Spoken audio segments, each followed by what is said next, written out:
నీలిమా,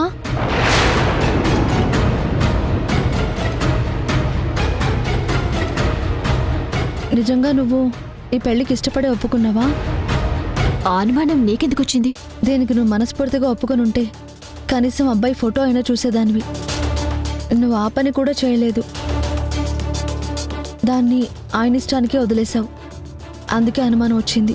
అంటే ఏంటి భాను? ఇష్టం లేకుండానే నేను ఇదంతా చేస్తున్నానని నీ అనుమానమా? నిజంగా ఇష్టంతో చేసిన దానివైతే ఫోటోలు చూసి నీకు ఇష్టమైన వాళ్ళని ఓకే చేసేదానివి. కానీ నువ్వు అలా చేయలేదు. అప్పుడే నువ్వు బయటకు చెప్తున్నది ఒకటి, నీ మనసులో ఇంకోటి ఉందని అర్థమైంది. అందుకే అడుగుతున్నాను, ఈ పెళ్లి నిజంగానే నీకు ఇష్టమా లేదా? అవును భాను, నాకిష్టం లేదు. ఎందుకంటే నా ఇష్టం ఏంటో నీకు తెలుసు కదా. ఇప్పుడు ఏం చెప్పాలి? నేను పెళ్లి చేసుకోను, నాకిష్టం లేదు అని అందరి ముందు గట్టిగా అరిచి చెప్పాలా? అప్పుడు ఆంటీ ఏమడుగుతారు? ఇంకా నీ మనసులో కార్తీక్ ఉన్నాడా? భానుని కార్తీక్ని విడదీతావనుకుంటున్నావా అని అందరూ నా మీదే నిందలు వేస్తారు. కార్తీక్ నువ్వు ఒకటే అని మీరే చెప్పారు. కార్తీక్ నీవాడైనప్పుడు ఇంకా నా ఇష్టానికి విలువేముంటుంది? అలాగే ఇష్టం కూడా చచ్చిపోదు కదా, చంపుకోవాలి. అందుకే నా ఇష్టాన్ని చంపుకున్నాను. నేనిష్టపడ్డ కార్తీక్ని నీ ఇష్టానికి వదిలేశాను. ఇంకా జరిగేదేంటో అర్థమైనప్పుడు దాని గురించి ఎందుకు ఆలోచించటం?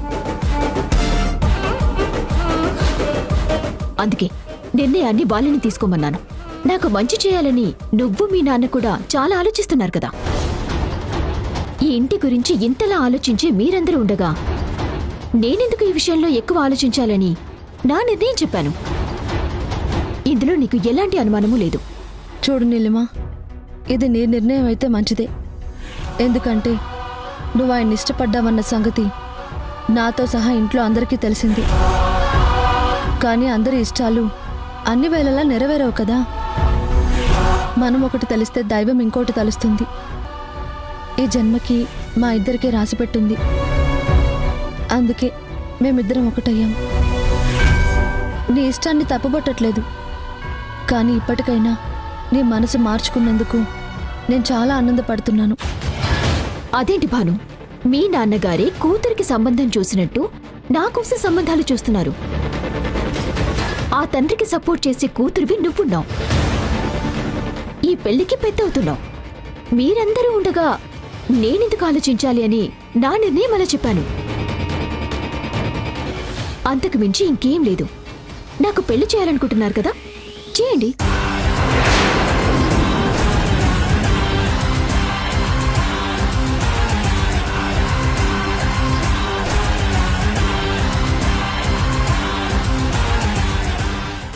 జరిగేది నా పెళ్లి కాదు భాను.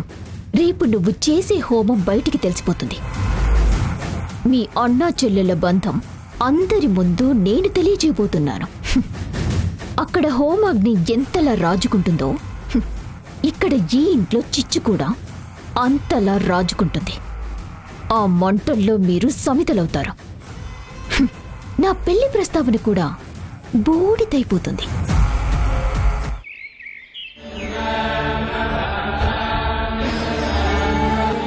వదినా, ఆ వ్రతం ఏంటి, ఆ హోమం ఏంటి? ఇది ఎప్పుడు చూడలేదే. ఇది కార్తవీర్యార్జున వ్రతం. అది చేస్తే ఎలాంటి శత్రుపీడలున్నా, మృత్యుంజయ భయాలున్నా అవన్నీ పోతాయి.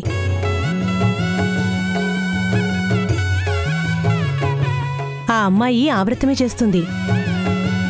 ఇది ఆడవాళ్లు చేయొచ్చా? అది తన కోసం చేయడం లేదు, తన అన్నయ్య కోసం చేస్తుంది.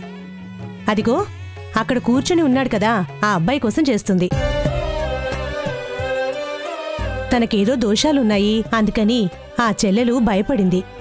పూజారి గారిని అడిగిందంట, ఈ వ్రతం చేసి ఆ హోమం చేసి ఆ కంకణం అన్నయ్య చేతికి కడితే ఎలాంటి భయం ఉండదని పూజారి గారు చెప్పారంట. అందుకే ఆ తల్లి ఆ వ్రతం చేస్తుంది. ఎంతైనా ఇలాంటి చెల్లెలుండాలంటే అదృష్టవంతులై ఉండాలి. పుట్టింటికి వస్తే పలకరించేవాళ్లే తప్ప అన్నా చెల్లెలు అనుబంధం గురించి ఇంతలా ఆలోచించేవాళ్ళు ఎవరుంటారు? కానీ అన్నయ్య గురించి ఆ అమ్మ అంతలా ఆలోచించిందంటే ఎంత గొప్ప విషయమో కదా. నిజమే. అమ్మ నాకు దూరమైనా నన్ను అమ్మలా కాపాడుకోవడానికి నా చెల్లెలు బాగానే ఉంది. నేను ఎంతో అదృష్టవంతుణ్ణి. ఇంత గొప్ప చెల్లెలు నాకుంది. తన వల్లే ఈరోజు నాకు కుటుంబం ఉంది. నా వాళ్లతో నేనుంటున్నాను. ఇదంతా నా బాను వల్లే. ఇప్పుడు కూడా నాకేమీ కాకూడదని ఇంతలా చేస్తున్న నా చెల్లెలికి ఏమి రుణం తీర్చుకోను? చెయ్యి బాను, ఆ పూజ పూర్తి చేసి హోమం కూడా మొదలుపెట్టు. ఆ అగ్నిజ్వాలలోనే నీ భవిష్యత్తుని నేను లెక్క కడతాను. అమ్మా, వ్రతం పూర్తయింది. స్వామివారికి హారతి ఇచ్చాక హోమాన్ని ప్రారంభించాలి.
హలో నీలిమా.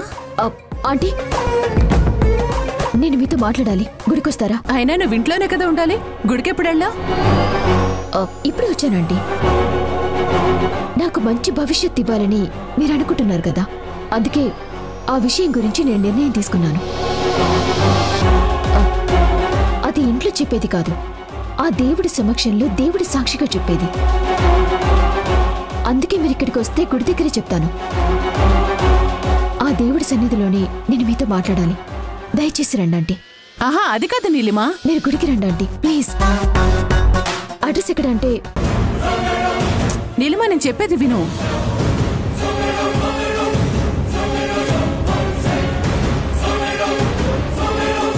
తప్పకుండా రండి ఆంటీ, ప్లీజ్. నీలిమా, నీలిమా.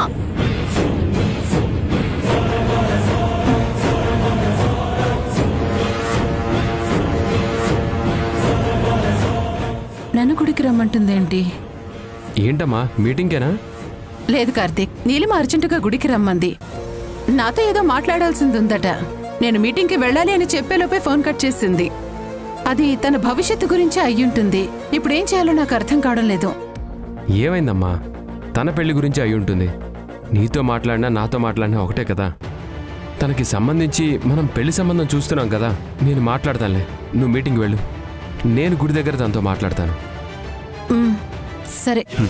శరణం గచ్ఛామి, కృతం శరణం గచ్ఛామి, రుద్రం శరణం గచ్ఛామి, రౌద్రం శరణం గచ్ఛామి.